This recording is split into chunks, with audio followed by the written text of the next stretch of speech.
Welcome to the RSU 14 Windham Raymond School District Board of Directors meeting. Today is Wednesday, December 15th, 2021. The time is 6:30. We are in the Raymond Broadcast Modular. May I have a roll call, please? Kate Bricks. Here. Jessica Bridges. Jenny Butler. Here. Marge Gavoni. Here.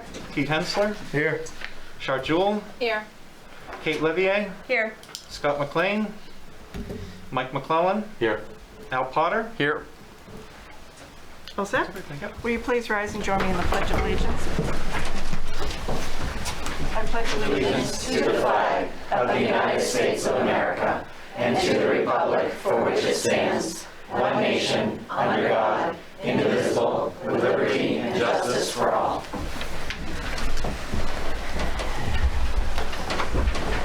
Thank you. Mr. Howe, are there any adjustments to the agenda? We do not have any adjustments to the agenda tonight. Thank you. I'd like to read a statement before public comment. RSU 14 school board meetings provide a critical means by which members of the public comment and make their opinions about the operation of the schools known. This is an important and productive process and allows our board to take into account and respond to community sentiment. As useful as public comment periods are, they can also present certain challenges and become counterproductive. This occurs when individual comments go beyond expression of thoughts and opinions, even strongly and firmly express thoughts and opinions, and enter into the realm of disrespect, abuse, and personal attacks. Conduct of this kind does nothing to support RSU 14 schools and students. Rather, it undermines the cooperative spirit necessary to make RSU 14 the best school district that it can be, and drives an unnecessary wedge between board members and the public. Therefore, I want to remind all those speaking at today's meeting of the need to address any problems or concerns that they identify in an appropriate and respectful manner. While members of the public have a right to present their thoughts and their complaints to the board publicly, they do not have the right to engage in abusive, threatening, or obscene conduct toward board members. Such conduct violates RSU 14 Policy BEDH, which prohibits gossip, defamatory comments, and abuse, vulgar or threatening language during public comment periods. That policy also gives me the right to stop any presentation which violates this rule or would violate the privacy interests of any individual. If any speaker violates this policy, I will intervene and remind them of the need to conduct themselves appropriately. If a speaker continues to violate this policy, they will be required to end their presentation. I know that few, if any, of those here tonight need this reminder. However, I'm conscious of the fact that these are extraordinarily stressful and difficult times. Tempers may flare, and people may get caught up in the moment and act against their better judgment. I want to thank you all in advance for your deep commitment to RSU 14 and its students. I will now entertain public comment. Hello, I'm Hannah Bernier. I'm a resident of Windham. I have a 3rd and a 6th grader, and I'm a teacher at WPS. I wrote a few versions of what I wanted to say, but I settled on this. First, I'd like to say that I appreciate all of you on the board taking the time, energy, and effort it takes to be part of the school board. It, especially lately, is certainly a thankless job at times, and while you may not hear it enough, I want to thank you as a collective. Whether we agree personally and individually on issues is not necessarily important, because having the board being able to collaborate and voice a variety of views and come to a consensus on what is felt to be best is success for all and the mission at hand. Secondly, recently on a community board on the Facebook, there was a post about bullying, and the community posted about how it affected them personally through their lives or people that they know. A lot of what was said on those posts surprised me, and I think finding ways for the community and the schools on the topic of bullying is more apparent than ever, especially as I've attended school board meetings after school board meeting. I tell my students all the time that it is not always what you say, it's sometimes how you say it, and that it also makes an impact. There are tactful ways to communicate a question, a comment, or a concern. Distinguishing between someone just being unkind or flat out mean and the term bullying, which is ongoing and deliberate targeted attacks through repeated verbal, physical, and or social behavior that tends to cause physical, social, or psychological harm. It is my hope that the schools and the community can take on this topic. It is the responsibility of not just the families and not just the school, but all entities to collaborate in assisting students with strategies when they see bullying occur. Standing by and witnessing, or worse, participating in bullying should not be something that is tolerated. Social media and other outlets have exacerbated the social concern, and it feels to have only increased over time, as the personal aspects sometimes feel safer when typing on a screen. The when, the where, and the why, and the how all should be taken into consideration. While I do come to the school board meetings for the agenda at hand, I do appreciate you taking the time to listen and hear the concerns of the community.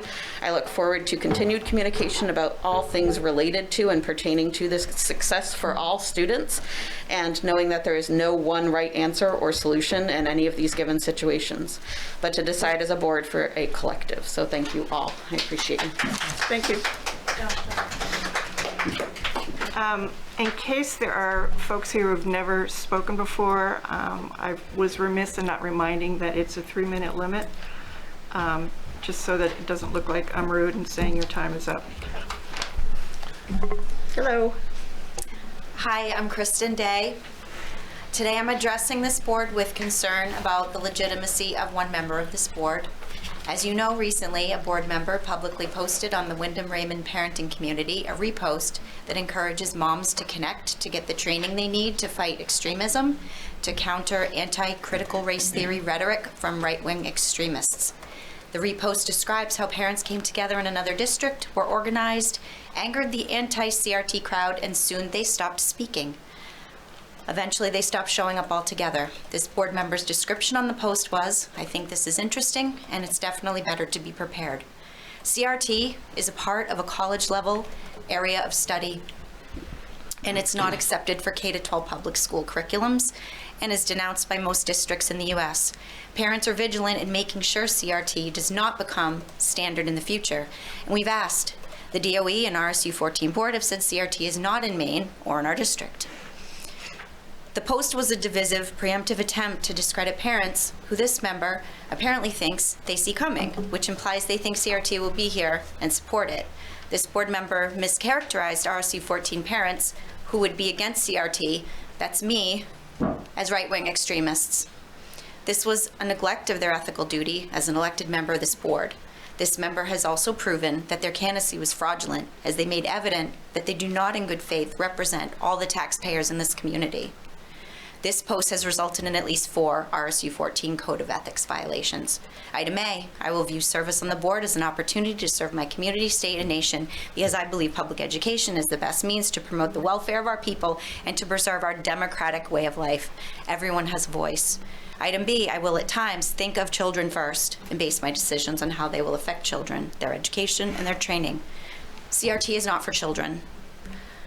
Item J, I will make decisions openly after all facts bearing on a question have been presented and discussed. Item P, I will resist every temptation and outside pressure to use my position as a school board member to benefit myself or any individual or agency apart from the total interest of the school unit.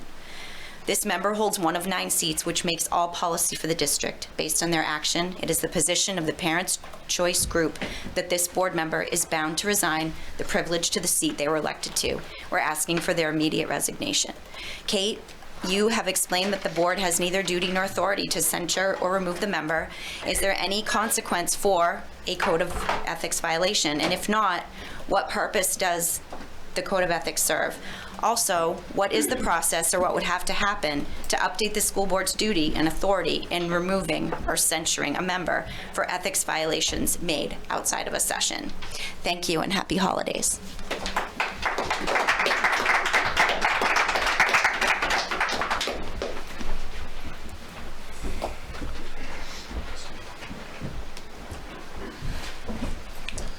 Good evening, Ken Clark. Just to note, it's the 3rd time I've been to the podium looking for answers to these same questions. So if I sound repetitive, it's because I have to be, because I have not gotten answers as you guys said you would. So I'm following up with a questionnaire that I sent. It was regards to the sexuality. There was a questionnaire that asked the sexuality of our children. And I had asked any of you to take this questionnaire, and no one did. So I'd like to ask you all the same questions you asked my kid. And you can answer right now, please, because I haven't got my answers. What gender do you folks feel you feel? Kate, are you female? Or any other one here at the board? Are you male? Are you no-binary? Are you cisgender, transgender, genderqueer, not sure questioning, prefer not to answer, or other? And I will note that somehow you guys think this is beneficial. The result has been on the kids' playground is that they're calling saying, you must be gay, you must be bi, you gotta be something. So I don't know why this stuff is even in our class. It's ridiculous, my opinion. Just trying to help the school district. The second thing I asked you folks to follow up on for the third time was to define prevent, because in the information that went out regarding getting your shot, it said the vaccine will prevent coronavirus. It does not. As I stated, I've had my shot, I got corona. The rest of my family didn't have their shot. Natural immunity took care of it. We're all fine. As natural immunity, well, I'll go on to the subject. So anyone define prevent, do we all know what the word means? Can't use it inappropriately and hurt it by kids. My girl, 11 years old, knows what it means, used it wrong. Let's see. Explain one. Oh, this one's a good one. Per the Department of Education that I confirmed with Bill Diamond, who asked this question not too long ago, Black Lives Matter, again, supported by the Board of Education, is not to be in the school, period.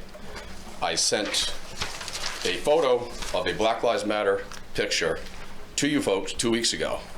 And I also talked to Drew at the beginning of the year to ask if there's any Black Lives Matter media in the school. He assured myself and other parents there is not. And there is. It's been here for the last 2 weeks since I told you guys. So Drew Patton walks by this every day. And Mr. Howell, I asked you to let me know if this has been taken down or not 2 weeks ago. It still hasn't been. I know for a fact it was there yesterday, okay? And I have people more than 5 feet tall that I know in the school, so don't go that route. Why hasn't it been taken down? Per the Department of Education. Lastly, masking thing. I seriously, you know, we can go on and on about the mask, the information. I can tell you that I contacted the state. Statistically, there's been 2 people. They can't tell me how many people under the age of 18 have died from COVID in the state. There's been 2 people, less than 20, that have died in the state. And it said associated COVID. So again, 28%, our kids are suffering a decline of 20. I'm sorry, you're Okay, I'm just gonna say, I've been kicked off here, not kicked off, but I've not had my questions answered 3 times. So you're not abiding by your rules by not following up on the questionnaire. None of you have answered my questions. So if you're not gonna abide by your rules, why should I? That's only fair, correct? I'm sorry, your time is up. Your time is up. It doesn't make sense to me. I've had to address these questions 3 times. And that's my 3 minutes every time to go over these again, repetitively. Because you're not following your rules, correct?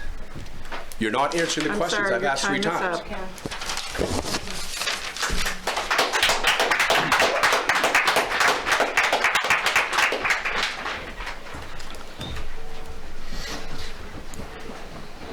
Tanya Brown.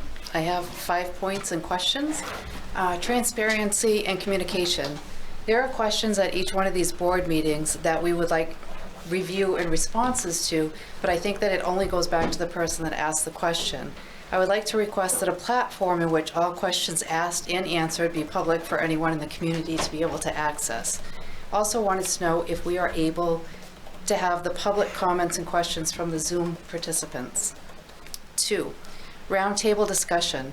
One of the board members suggested a roundtable interactive session between the board and the community.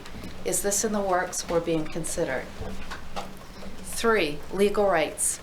Currently, we're utilizing taxpayer dollars to seek counsel regarding a potential ethics violation of a board member. I would like to request that we have a workshop for parents and community to educate on our rights and responsibilities as it relates to conflicts and/or ethical issues with a board member. 4, resignation.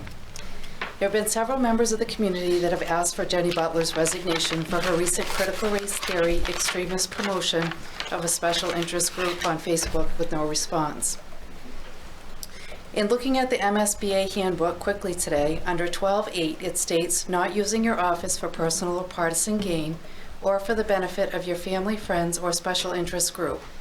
12.9 states, base your decisions on the available facts and your independent judgment and refuse to surrender that judgment of individuals or special interest groups. Take no private action that will compromise the school system, the board, or the administration and avoid being placed in a position of conflict of interest.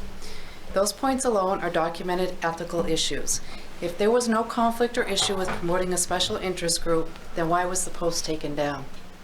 Lastly, there's already been news articles and radio coverage of this ethical issue, and RSU 14 has been compared to extremists of California and New York. Our hope is that we can end this type of ethical conflict and bad publicity for our community. Jenny, do the right thing and resign. Thank you.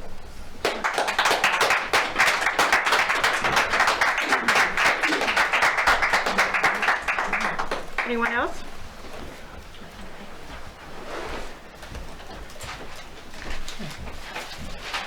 Just some handouts. She's just gonna hand them out. My name is Amelia. Please examine the informed consent handout I have provided. This has the link to visit openveris.com, where you can see for yourself the info I will be talking about. I also handed out a notice of liability from American Frontline Doctors. In Maine, since the rollout for ages 12 to 18 and 5 to 11, there have been 159 reported cases to VAERS, which only captures around 1% of all injuries and deaths, and that's from a Harvard medical study. The stats I will be reading only refer to half of the pages on VAERS for the state's age ranges 5 to 18, which was 6 pages. I did not have time to review all the cases. Here's what I found in the first 6 pages of reports. 3 parents falsified their child's age to obtain early vaccination. 30 children received the wrong dose. There were 3 children put under the life-threatening category, as well as 3 hospitalized and 1 serious case of myocarditis. The various symptoms and conditions under the children's cases were seizures, chest pain, severe headaches, insomnia, weight loss, lymphatic fistulas, fluid retention around the heart that required surgery and draining, unconsciousness, hypotension, tinnitus, memory loss, and D-dimer increase, which are microclots that are found throughout your entire body at the capillary level. Countrywide, there have been 35,300 reports of children 5 through 18 and 63 deaths, which is around 600 children if theirs only captures 1%. Children have a 0.02 chance of dying of COVID. The risk outweighs the benefit. Think of this as you consider whether or not you will mandate these shots after OSHA makes any future decisions and announcements in January. Thank you.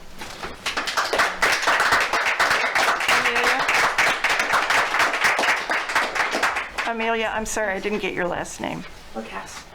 I'm sorry? Lacasse, Lacasse. Thank you so much. Hi, Dr. Robin Frost from Windham. Thank you, Mr. Howell, for the rest of the grant information.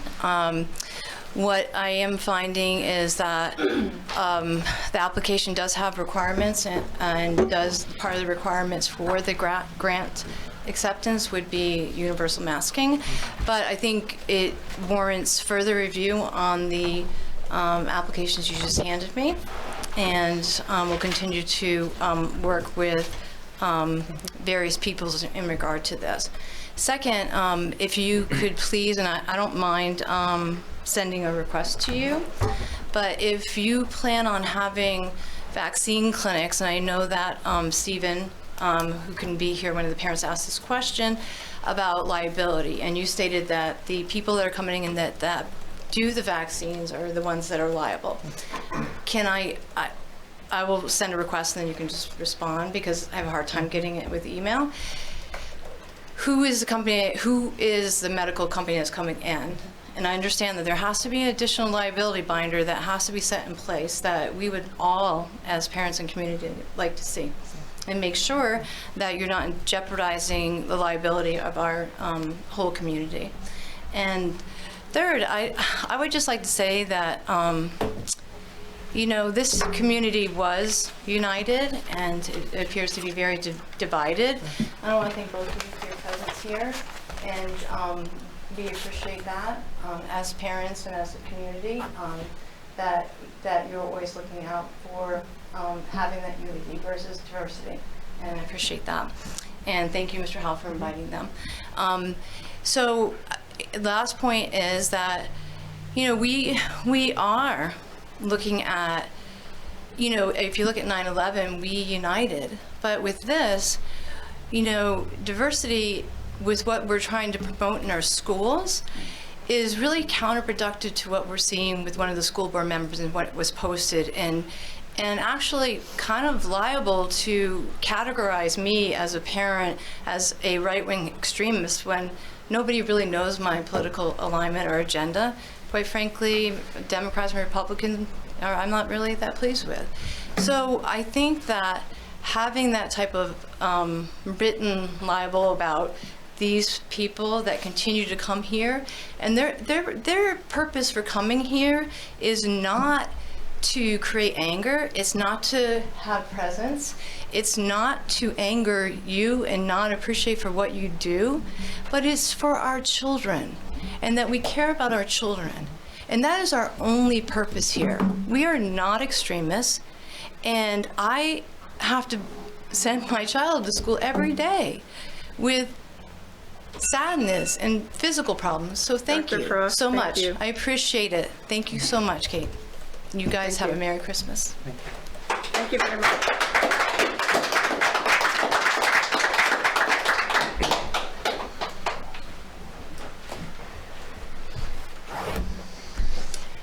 Good evening, everyone. My name is Daniel Dale. Thanks for letting me speak tonight. I wanted to address a couple things. One, the Greer grants and ESSER grants that she was just talking about. So you guys are basically asking the government for millions of dollars and agreeing to mask the children, socially distance the children, and now vaccinate the children. Do you guys think that's good for the children? What kind of consequences do you think it's going to have for these children when you're teaching them that humans are bad, to always live in fear, and giving them virus-based experimental gene therapy that we have no idea what the consequences are? There's children dropping dead left and right, and you guys are doing it for money. You guys, when you look back on your life, do you want to say, I destroyed children for money? Like, is that what you want to think about yourself in the dark when you're alone? Or how about legally? Do you think these parents are going to do nothing when their children start committing suicide or dying from these vaccines? Also, CRT is anti-white racism. I don't know if you guys ever looked at it, but it teaches white people to hate themselves. It teaches you to be ashamed to be white. I'm white, I'm proud to be white. There's nothing wrong with being white. How come every other race can be proud of who they are except white people? It's pure racism, and we all know it. Those surveys are to sexualize children, to get them ready, to groom them for pedophiles. Is that what you guys want? Do you guys want little sexualized children? No, they shouldn't even be thinking about sex until they go through puberty. What you guys are doing is destroying these children. And you're getting paid for the CRT, you're getting paid for the surveys, you're getting paid for the social distancing, you're getting paid for the masking, you're getting paid for the vaccines. This is blood money, you guys. What job did you sign up for? When you guys got this job, did you do it to help children, or did you do it to destroy children? Because you guys need to make a choice. You guys need to make a choice, and you are making a choice. You're choosing money over children every time. 2 years in a row now. Are you going to do it for a third year? Are you guys going to choose again money over children? What happens when are you going to mandate these vaccines? Do you care? Do you guys care about the consequences of what you're doing to these children? When you go home at night and you're by yourself, how do you feel? How does it make you feel to know that you might be destroying these children forever? What are you guys doing? I don't understand. How can you be okay with this? Go online, do your own research. We all know it. The children know it. I just went into a basketball area and they're all masked playing basketball. Do you know, when I have a mask on, I feel like someone's choking me. I feel like someone has their hand over my face and they're just smothering me. That was so bad for children, you guys. It's so bad. You're going to affect them for the rest of their lives. Thank you, Mr. Dale. Thank you very much.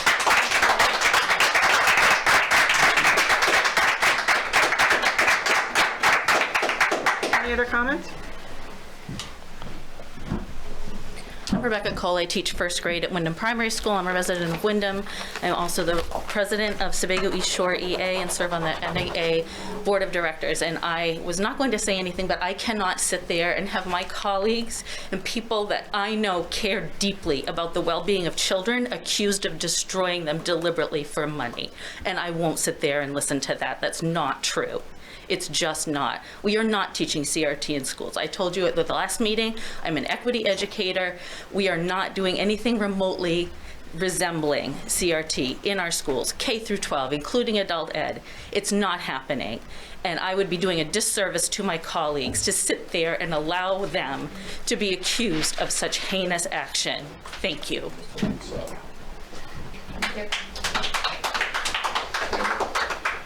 Anyone else? Seeing none, I'm going to close public comment. Thank you. First, take a pause here while people leave.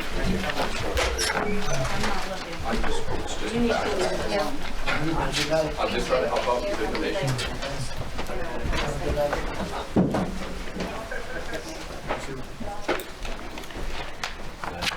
Okay, we're going to move on to supervision and evaluation update.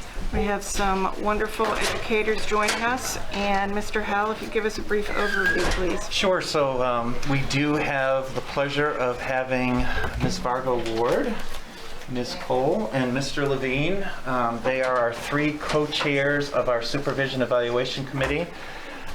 This group has been working together to develop a process. I think this probably early 2001, 2002, this all started. I have emailed back to you. Yeah. Mr. Levine and I, actually Mr. Levine came on a little bit later after he was hired into Windham High School to take on that position. And they have done a fantastic job of creating a supervision evaluation system. And roughly this covers about 300 of our professional staff in RSU 14 who are under the system that they're going to be providing. I know they have a few handouts in the packet that they are going to share with you, and also they have a presentation. So I don't know if I'm turning it over to you, Crystal? Sure.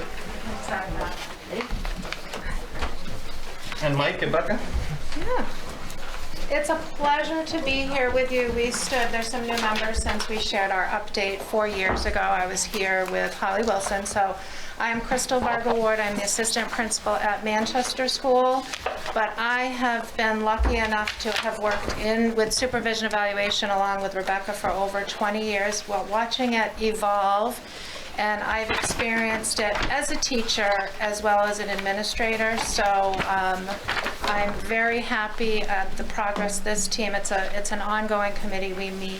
We haven't met in the past couple of years, but we usually meet bi-monthly. And before I go on, I'm going to let them introduce, but I think you know this young lady, but go ahead. I'm Mike Levine. I'm a teacher at Windham High School, English teacher. Welcome. Okay. So, thank you, Michael. Do you want to go ahead for that? So, like I said, our committee is a long-standing committee made up of teachers, administrators, educational specialists that have met before the pandemic bi-monthly. And we like to joke around because every time we met, I'm always the one, and Rebecca will help me, we have snacks. So I think that may be why our attendance is so well at this meeting, because we always have good snacks. And we're funny. And we're funny. But really, we meet before the pandemic to review processes, standards, and resources to help support professional staff in reaching high standards that directly support our students in all aspects of their learning. This really is a system created for our students in mind, but also to help teachers develop. We always go back to our goals that this is not a gotcha system. It's about a system of growth for our educators so that students can achieve at high levels. So there's historical information. We were back here in 2017. So just you can see what we've been doing the past, 7 years. The state came out with the Chapter 180, a Maine statute, saying that we had to develop a system of professional evaluation and professional growth. and have certain components in it. Well, luckily, we were way ahead of many other school districts, and back then when Don Davis was here, Don and I would travel to some area schools and share our model. So we were ahead of the game there, and we had to develop this growth plan and have it approved by the Maine Department of Education. Our system was approved in 2016. The last time that I was here, we said we were going to develop a website. We have met all of our next steps. So in 2017, we developed our first supervision evaluation website to support these new components. And in 2018, this was one of our goals when we came to see you 4 years ago, we revised our professional standards for educators. We have a rubric, and you should have gotten that in your packets, that describe what the standards are. And we really looked at the language of that and developed standards that when you get to the highly effective teacher and you look at the wording there, we'll talk about it in a little bit, but it's really about learners. What are the teachers helping learners do when they're at that highly effective level? And it's really about the learners there. So you'll see that. And I'm going to have you change that over for me. You did. Shut up. And I'm sorry, you. And then, so pandemic, we haven't had as much opportunity to work together, but in 2019, we have a standard that talks about evidence-based effective instructional strategies. So we work to define that for teachers. What does that look like? And define that for administrators. What does that look like when you're going in to observe?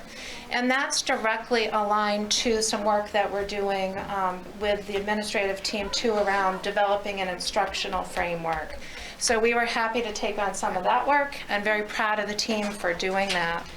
And in 2020-21, we haven't been able to meet as much, but we have supported new teachers via Zoom to help them understand how to document and input evidence into our ProTrax, which is our computer-based system that we use for both certification. You've probably heard Christine talk about it, and for evaluation. So we had quite a turnout last year, and they did a great job sharing that with us. And this year we have an updated website due to one of our members, Tammy Lorenzati. I want to make sure I got her name right. So with that in mind, I'm going to turn it over to Rebecca to share what our goals are for what we want from our supervision evaluation model. Sure. As you can see from the slide, we wanted to make sure that and has always been one of our goals, to create a model which encourages shared language about the craft of teaching so that we all have a common understanding about professional terminology and what professional standards are and what those look like in our learning environments.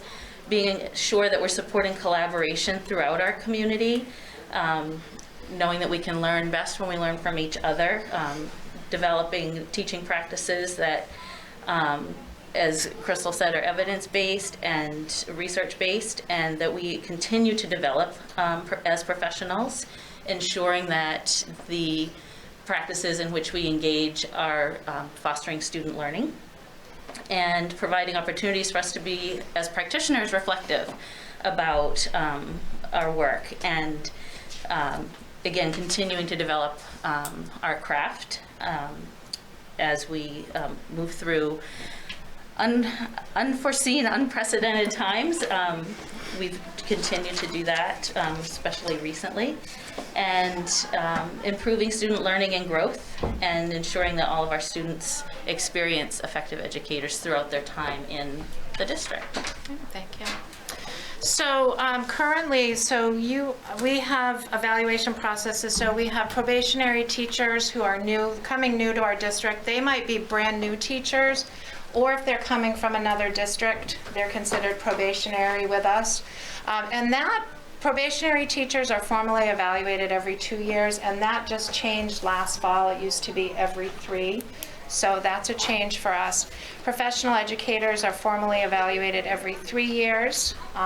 We just started all educators completing a self-assessment of the standards, especially where they're new. They do that each year, all of them, whether they are being evaluated or not.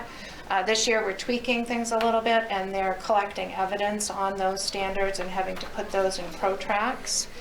And before pandemic, all educators complete what we call, and Michael's going to talk a little bit more about this, a student learning objective or a SMART goal pre-pandemic on a yearly basis. And the student learning objective, you can see there, defines it a little bit, refers to a comprehensive process framework for developing, articulating, and recording measurable academic growth targets for students.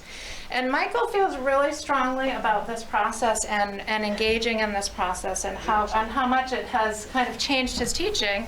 So I'm going to let him talk about the next slide a little bit, because we moved from having staff or teachers do the professional goals to the student learning objectives.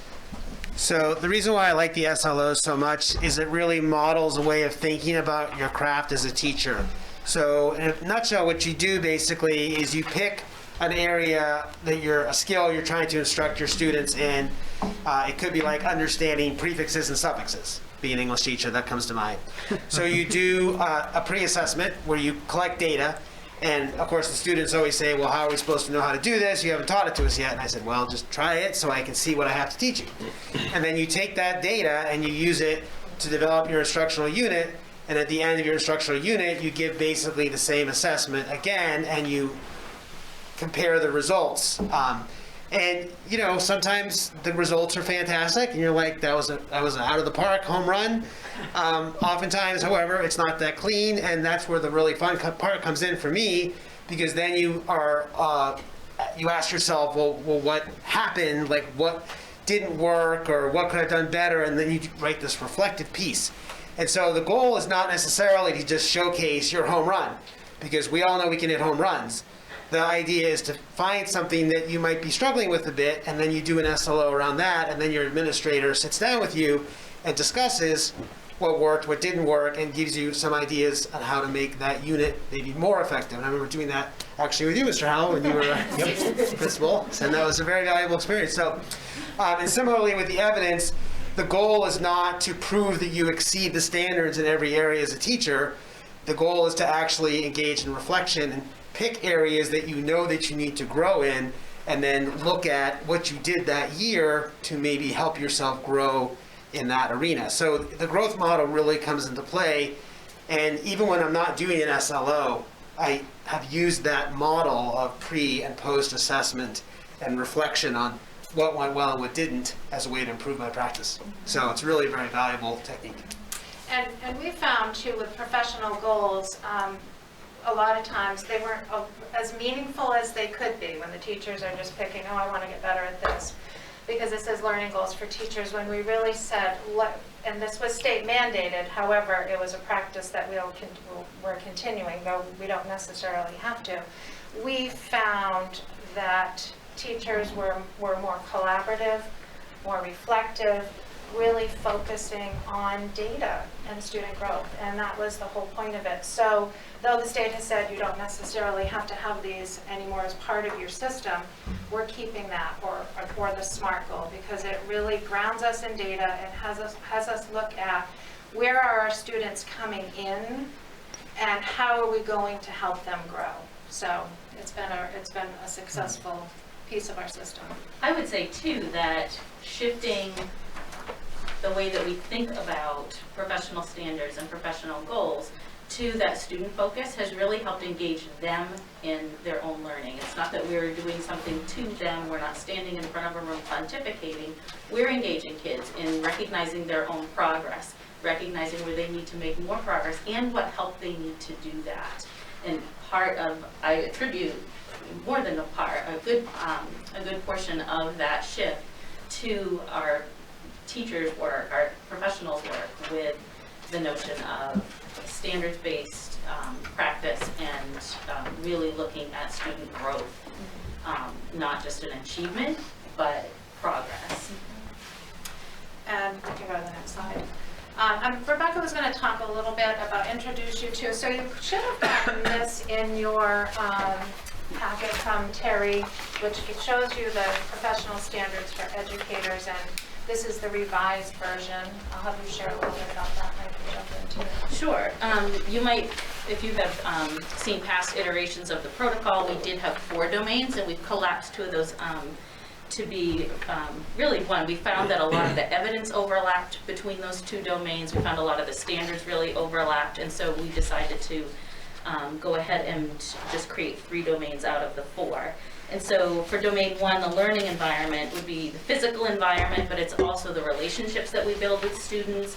It's particularly the last few years, social emotional support for students so that they are ready to learn. They can be in an environment where they are feel safe to learn and to do the kind of growthful thinking that we're asking them to do, and making sure that they're physically, emotionally, mentally ready to engage in that, and just building that sense of classroom community. We know that in any learning environment, it's all about relationships, helping kids engage. They can't engage if they don't feel connected. And so really focusing our standards on how do we as practitioners foster that environment. Domain 2 is kind of what you might call the meat and potatoes. It's the the planning, the instruction, assessment, evaluation, but it goes beyond just can I administer a test and write down the results. It's really breaking down where do I see progress, what do I still need to help this group of students with or this particular learner with to help them make the best growth that they can. How can I work with my colleagues that might be able to support me in addressing those needs, and celebrating the successes of our kids as well, and helping them to recognize and do that celebration as well. And then domain 3 would be professionalism, ensuring that we're being collaborative and growthful in our relationships with our colleagues, sharing a vision, being really clear about that. If you've been involved in the strategic planning work, you can see how that's developed on a macro level. We do the same thing even on with the teacher next door level. It's a really universal way of thinking about our practice. Being ethical in the choices that we make and in the way that we represent our not only profession but our district, and that we are making sure that we are providing an environment for students in which we can ensure that they are with someone who understands the ethics of their role, and conducting ourselves as professionals. And what I love, I mean, I am a geek when it comes to this kind of stuff, standards, and from my teaching and from being an administrator. When I first started 28 years ago, I'm not sure, down in primary school, we didn't really have a lot of standards. In 1993, the main learning results came out. That's kind of where everything got started. But I think just from the perspective of the type of feedback that I got, it was always written, it was always very positive with not a lot of recommendations. And that's why I love having the standards, because it really helps give teachers feedback. And so from a teacher perspective, you guys can speak to this as well. I'm speaking from my own teaching experience, just to get that feedback or know what you're aiming for.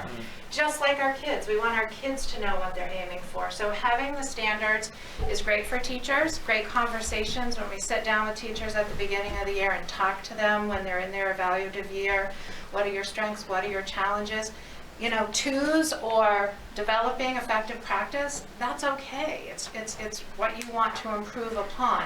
And I keep saying I've been doing this for 28 years. I wouldn't put myself as all 3s and 4s. There's always something that I can get better at. And I think from the administrator point of view too, being able to give good descriptive feedback to really help teachers move forward. And that's why I'm really proud of even our revisions, what we've done, because it just really helps our students, helps our teachers, and helps us as administrators give descriptive feedback. Usually as a teacher that is on a continuing contract like myself, you would pick 3 or 4 specific areas at the beginning of the year during your self-reflection, and those are the ones that you focus on and collect evidence for. Could you move closer to the mic? Sorry. So you'd pick only 3 or 4 as a continuing teacher, because there are 23 domains, so it's hard to focus on 23 domains all at the same time. So you pick the ones at the beginning of the year that you want to focus on, and then you gather evidence over the course of the year in those areas, and then meet with your administrator to talk specifically just about those ones that you focused on for that year. I think one last note on standards would be, if you notice the way that they are written, it really follows the taxonomies that many of us who work with children and young people are familiar with, as far as developing, as you move through the continuum, developing your practice to the level where you're helping kids really take ownership of their learning, really helping kids do those higher level, thinking at those higher levels, and helping them find ways to show that learning in a variety of ways. Back when, I'm dating myself, but back a while, it would really be, if you looked at a learning report, just a series of skills. And you got a check plus, or a check minus. And there was really no way to understand what that looked like. And I'm thinking that it was pretty similar as far as teacher evaluation. And so I think as we've developed not only our professional evaluation, that's helped us to also develop the way that we communicate about children's growth and learning too. And what I'm really excited about as well is that the strategic plan came up after our revisions, but when you look at our standards and you think about the strategic plan, whole child, community involvement, staff engagement, student engagement, our system, our standards align really well, and we're proud of that, like we had a crystal ball. And so standards for, we do have standards for educational specialists too, and before the pandemic, it was a goal to take a look at these because they're still in the 4 domains.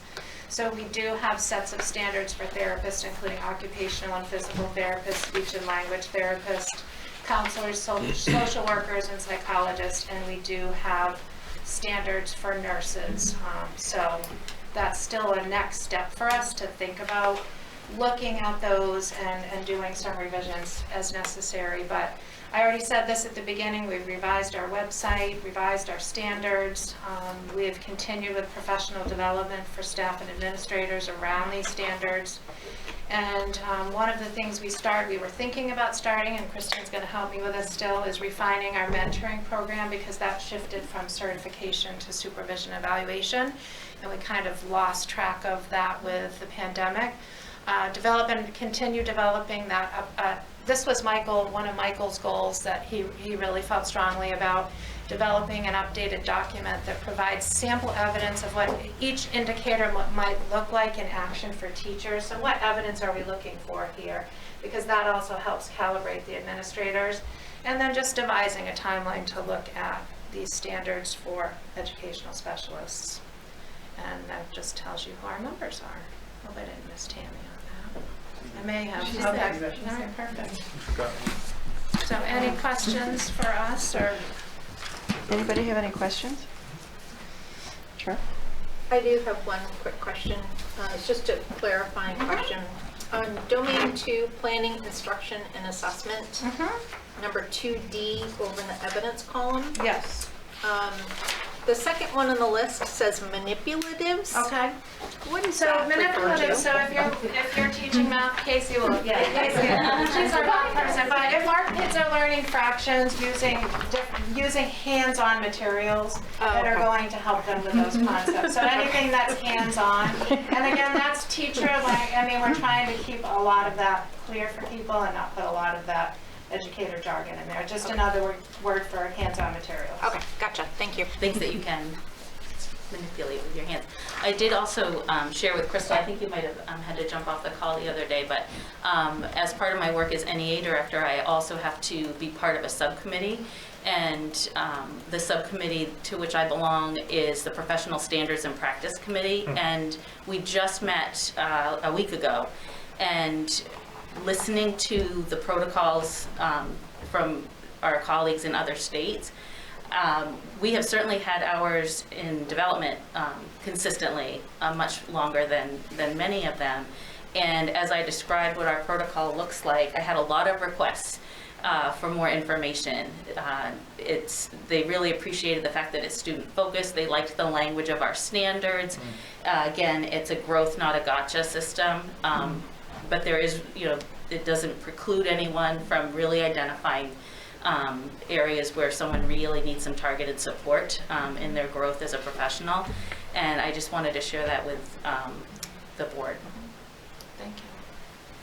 Could you clarify for me the mentoring program and who is involved, who is mentored? Does everyone have a mentor? Is it just, how does that work? I think it was more so for new people coming in, so for probationary teachers, Right, that's right. what it would be for. Okay, all right, thank you. Generally speaking, I've switched schools a few times, and every time I've come into a new school, I've had a mentor. And if I'm a experienced teacher, the mentor was not necessarily to like help me with my teaching, but more just acclimate to the climate and culture of the school and the community. So it's not just about the educational component; it's also about the cultural and the community component. So it's very helpful, even for an experienced educator, to have somebody who's been at the school for a long time. And I would say too that as far as collaboration and mentoring, the way that we have evolved as a district to really be more about professional learning communities within our schools, which you might think of as teaching teams, really supports that aspect of mentorship. As if I was a new person in my school, I would probably be assigned, or I would find, they usually find you, if you're a new person, a person who's been there to help you, show you the ropes and help explain things like the supervision evaluation protocol along with your administrator. But really, as far as that co-mentoring, that collaboration piece, that's not a hierarchy. We all have things that we need to work on. And so that notion of a professional learning community, we meet regularly. We have specific goals for our teams. Depending on the needs of our particular cohort of students, it looks differently than it did certainly when I started teaching. Anyone else? I want to thank the three of you, and I know you represent many other people who are up there, for the continued good work that you do. I know as a board we often focus on student achievement and student assessment and student evaluation, and it's really great to hear your good work and how staff is also considering their growth. So thank you very much. Thank you for having us.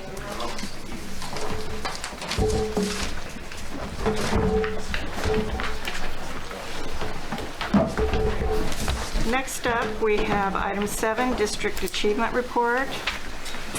Delighted to introduce Christine Hessler, Director of Curriculum, Instruction, and Assessment, who will give the board an update on District Achievement Report, and I believe you also have someone who is joining you.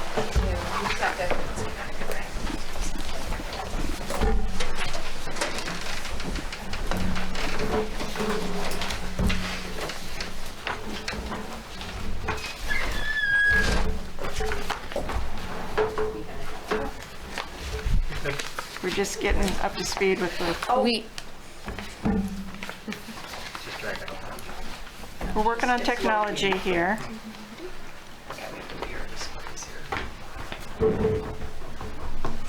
Well, while we're waiting for that, thank you for inviting me back to the board. I want to say it's my favorite time of year when I get to come and speak to all of you and community about the achievement of the RSU. A couple weeks ago, all of you received your notebooks, which is a ton of information. I know that, and please know at any time that we are welcome to come back and address anything, or if you have questions. There's a ton of data in here, and especially about different learning indicators. For the community, this report is also in PDF form on our webpage.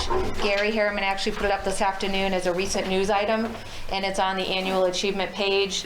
That has every report since I've been here, so there are 10 of them now, and I think we even have a couple of Mr. Howell's old ones up there as well if anyone wants to go back and read through them all, so it is certainly more. But tonight, before I begin, I would like to introduce to you Casey Dubé. Casey is our elementary math coach for all of our schools. Last year, she did not get to have that role. 3 days before school opened, I think I called her and said, Casey, what do you think about teaching 2nd and 3rd grade remote together?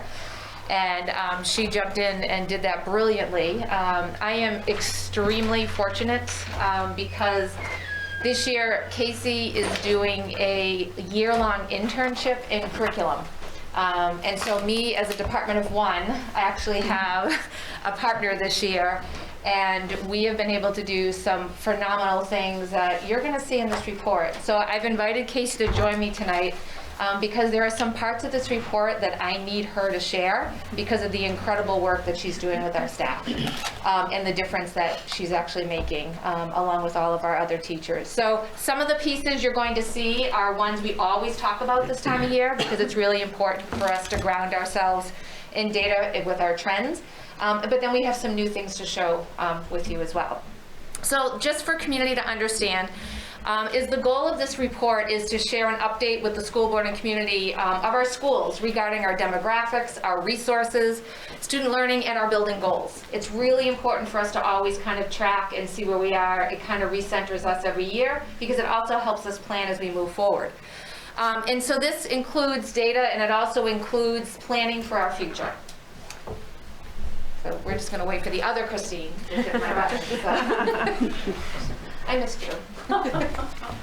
So the first thing we always ground ourselves in curriculum, instruction, and assessment is our strategic plan, which I know that you have had multiple presentations regarding this, but we're here to support all of the colors on those tiles. It is really important that whatever work we are doing is interwoven with our mission statement to establish a safe, supportive, and inclusive community, to discover partnerships in order to support every learner as they gain knowledge, skills, and character to thrive in an ever-changing world, and to foster learning aspirations and success through the engagement and authentic and diverse learning experiences. So how do we do that? That's our big question. So our demographics, as we look here, change a little bit each year, but this gives us our statistical information on our teacher workforce, the degrees that our teachers have earned.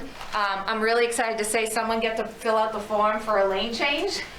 Casey will be finishing her master's, as many of our teachers have done. They have really achieved and wanted to learn more and hone in on their practice and able to earn those higher degrees as they're moving through and becoming a partner with us in their education. Our students in our community this year, we have roughly 3,129 students, pre-K through 12. We love to say pre-K. We are super excited about our youngest learners and our oldest learners, especially our seniors who are working their way to graduation this year. It's exciting to see them back in the classrooms and exploring and doing some of those things that they have missed out on the last year or so. So next we have some other statistics which are a little bit fleshed out in your notebook, but we always take a look at our enrollment of students who are economically disadvantaged. These are our free and reduced lunch numbers. I know that Jeannie Riley keeps you appraised of these at all time. We are extremely fortunate in this state that all students receive free breakfast and free lunches.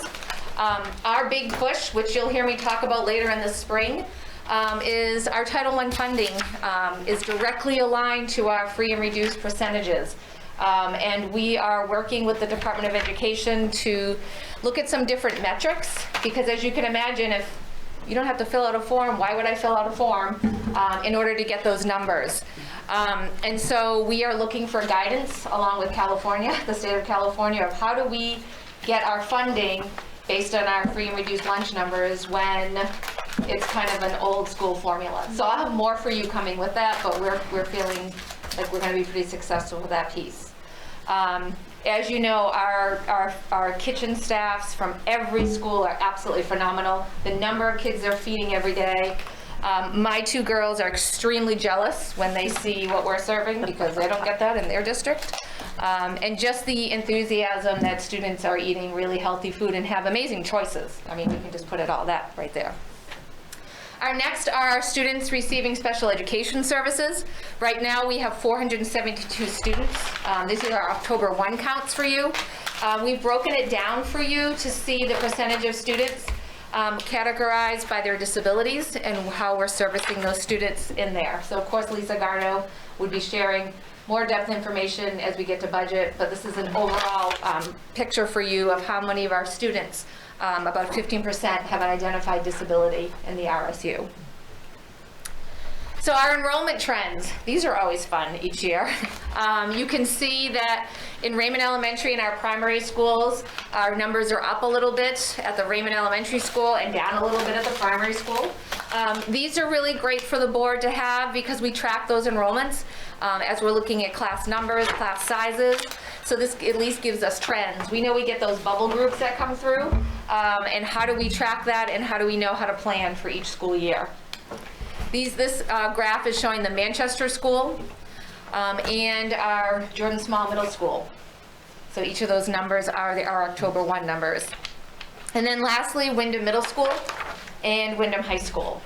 So you can see this does not account any of the move-ins that came in after October 1st. We kind of put that piece, but I know that Mr. Howell and Mrs. Burtonay have the live site for updating enrollments with pieces. So this is just a snapshot for community of where we are. Next are our budget trends. We'll be getting into this piece. I love this graph because Stacy Webster does a phenomenal job, and we put this together so for you as the board has a 4-year trend of where we have spent for budget. We can also see where we had expenses, which lines have been moved, and then our budget overall details. So these pieces, I know we're getting into budget season, but this is also for community, for them to get take a look at each of the categories. For the total regular instruction, special education instruction, they may want to see transportation and buses, and you can see the ebb and flow of those parts.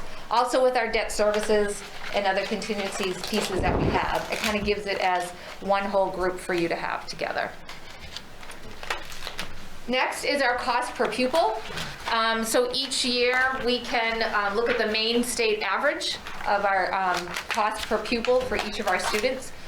We also, these are the surrounding districts that I think it was about 10 years ago, the board said we want to know where we are with everybody else around us. So we've kept the same schools and we've updated the numbers. The state average is over 15,000, and you can see Rsu 14 is just a little bit below that. But it kind of gives us a comparison of how much we spend operating costs for K through 12 students. So this is the fun part for me, the student learning indicators, because we are all about what we're doing with kids. And as we go through this, we have some fun things to share.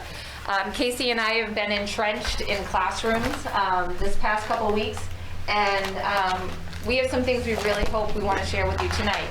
So as we look at student indicators, there's a couple of things we wanted to point out to you. First of all is our iReady reading diagnostic and our iReady math diagnostic. For those that are new on the board, we finally have some data trends. Every time we, I said me, have been here, we've gotten a 2-year trend of state data, and then all of a sudden they've changed the test. And then we do it for a year and they change the test again. And we as a board and as a community, we're like, we have nothing that is stable. So this is really exciting that we have this iReady reading diagnostic, K through 8, and math diagnostic, and we will have this for the next 3 years as well. So as we're looking at charts, you're going to see a growth, or we're going to see at least be able to compare cohorts as we go through. I also have some great numbers for you to share data on summer learning, which was really exciting this year. We did not do Jumpstart and Boost, but we did do summer academies in every single school, and we actually had data we were able to collect and share with you on that piece. We also have information on our advanced placement students, what subjects they engaged in and how they did. College enrollment pieces, our state assessment data, I'll give you a little bit of an update on that. And then the main integrated youth health survey data. Our students just took this in the fall. So this will be the old one, and then I will replace it when the results come out for the next round, which we're thinking about February or March, but I will update with the new infographics. But when we get to that piece, we'll be able to talk a little bit about what that information is used for, how it's collected, and how that guides something that's outside of academics for our students in our community. So the other piece we want to talk about, this is huge. This is all we hear. In fact, Mr. Howell and I were interviewed the end of the summer, I think, Chris, when they wanted to know, what are we going to do? Kids aren't learning. And we're like, well, wait a minute, time out. We are learning. We have learned. But we have to acknowledge that there is a COVID response and learning loss. And what are we doing in the RSU? So these are some of the pieces we really want to break down for you tonight. Know that this is a work in progress. The more that we're learning, the tools that we're getting, we're putting into place as soon as we know. So we've always had a multi-tiered system of supports. And so people who are looking at this piece, number one is our foundation, is our core curriculum and what we're doing in the classroom every day. Our tier 1 support are our learners who are not meeting that grade level. They need a little bit extra more. And our teachers are planning that small group instruction in their classroom. They may have noticed during the lesson that Casey and her 2 little friends really didn't get that letter sound, so I'm gonna pull them over and we're gonna do it again. Our tier 2 support is usually known as Title I in our elementary schools. And we're revamping this year. And we're gonna share you some stuff about that in just a little bit. Casey's gonna go into depth. But that's another layer of support that students need a little bit of a pullout, or they need some extra directed instruction to help them understand what's going on in the regular classroom. It's also helping to fill in some of those gaps that they might be missing. And then our tier 3 support are our learners who have some developmental delays. They are getting specialized instruction with our special education ed techs and our teachers, and they have goals that they're set, and so they're getting some individualized support in there. So as we look at this, we're looking at how do we use what we have in place, and how do we structure ourselves to get our students what they need. Okay. So the first thing that you heard me probably say late in the spring is when all my friends here who left for the summer wanted to know, like, what do I need to plan over the summer to get ready for the fall? Because the kids aren't going to be there. And we're like, and I said, time out. And I think I remember they laughed at me and I said, here's what I want you to do. I want you to fill out this survey, and it's going to talk about our unfinished learning, and then we're going to give you guidance when you come back. And so I'm going to switch over and let Casey talk about this piece because she is brilliant in this part. So Christine sent out this survey at the end of, or in the spring, and throughout the summer I analyzed the data by, the survey included things like what units did you get through, what topics did you teach, where did you generally leave off with your learners. So we had an idea of where would we start in the fall. So I compiled that data with the analysis, and then we looked at what next steps, how can we go forward and provide our teachers with what they needed to get started for the year. So we identified all those resources and compiled, most specifically with the math data, 2 presentations displayed to teachers within a website. So one of the things you see here, these are snapshots of the website, and there's no one. This one right here. You see that we shared with the teachers the celebration. Look what you accomplished last year. Given all those obstacles against you, you still moved kids forward, right? There's data to show that learning happened last year and through all those obstacles. So it was important that we showed a celebration for them. And then we showed them, well, this is what your students coming to you, what the grade before accomplished last year. So kind of gave them at their own pace to look through these slides and digest the data.